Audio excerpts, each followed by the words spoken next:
Tonight at 6, a nationwide investigation into the impact of gun violence on our communities. Thanks for joining us this evening. I'm Colin Mayfield. Now, 1 week, 1,000 shooting victims, a reflection of just 7 days here in America.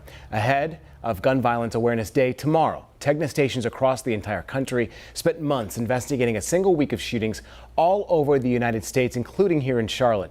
And in the face of much devastation, we discovered a reason for hope. A warning, though, this footage is important, but some of you at home might find it tough to watch. WCNC Charlotte's Nate Morabito is seeking solutions tonight. Moments before dawn, the day starts with mourning. He said someone just got killed there. Before a sun even rises, his father takes a final breath. We now know the name of the man shot near North Lake Mall. At 26 years old, rapper Eaton becomes becomes the latest victim of gun violence, shot twice outside his girlfriend's apartment in North Charlotte. That's my big brother. CMPD eventually arrests a man for his murder, described as an extremely jealous ex-boyfriend. One teen dead Parking lot argument. just after 10 p.m. By the end of the first week of June 2022, at least 24 others in the Charlotte area will be shot too.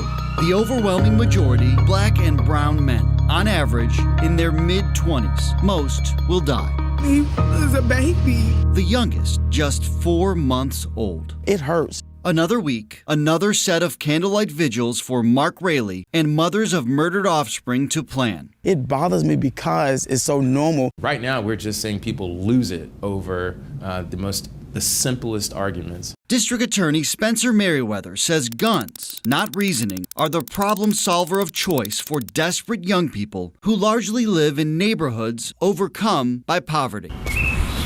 Walk a minute in Chris Coltrane's shoes, though, I'm glad to be alive. and you might find a path forward. I mind my own business. The 27-year-old has a totally different perspective on life today. I got injuries here, there, here. I got hit in the stomach like eight times, man. But it took almost losing his I felt helpless, to get here. hopeless. A man opened fire on an unarmed Coltrane in 2021 Oh my God. as he walked his 3-year-old daughter back from a Charlotte park. I got my daughter right here, she crying. The shooting followed a disagreement. Everything started flashing through my head. Coltrane had spent the prior year and a half My mom kicked me out. homeless. She said I was getting in trouble too much. During his lengthy hospital stay, a social worker connected Coltrane with housing help, giving him stability. A way to shed some of his past and improve his chances of survival. I didn't want to go back to the same environment. I didn't want to go back to the same situation. I take it very personally. Dr. David Jacobs has young African-American sons of his own. Every time I get up in the middle of the night and get called to see yet another patient, I just keep saying to myself, we're not doing enough. He heads Atrium Health's Emerging Violence Intervention Program, which offers survivors immediate help from within the hospital. We need to saturate the community with these kinds of programs. With funding from the City of Charlotte, 2 violence intervention specialists evaluate willing gunshot victims for critical social needs. Are they homeless? Do they need to get out of a gang? Do they need a job? Then they write a prescription to get them on the road to recovery. A teachable moment when they're most vulnerable. I'm optimistic. As night falls a year later at the scene of June Eaton's killing, I mean, where can you go where it's not happening? it's hard to be positive. Mr. Butler. The man charged with his murder remains in jail. The court system is so overwhelmed by all of the violence coupled with the impacts of the pandemic, murder trials are now delayed up to 6 years. 6 years to get justice is a terrible thing. The darkest indictment before the dawn.